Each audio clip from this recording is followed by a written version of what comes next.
Hello అండి. Good evening అందరికీ. ఇవాళ ఆఫ్టర్‌నూన్ లంచ్‌లో నేనైతే క్యాప్సికమ్ టొమాటో కర్రీ చేసేసానండి. దానికోసం ముందుగా నేనైతే ఆయిల్ వేసుకొనేసి ఆవాలు, జీలకర్ర, ఎండుమిర్చి వేసేసానండి పోపుకి. ఆ తర్వాత ఇలా ఆనియన్స్, టొమాటో, క్యాప్సికమ్ కట్ చేసి పెట్టుకున్నాను.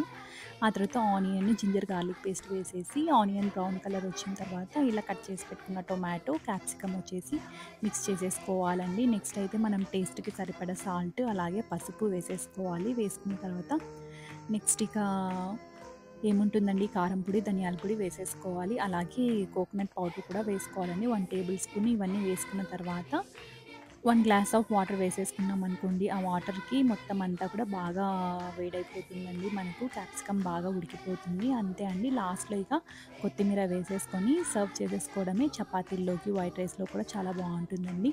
ఈ వీడియో గనుక మీకు నచ్చినట్టయితే ప్లీజ్ నా ఛానల్‌ని సబ్స్క్రైబ్ చేసుకోండి. ఇలాంటి మరెన్నో ఇంట్రెస్టింగ్ వీడియోస్ కోసం subscribe to Sai Sindhu talks and vlogs. Bye.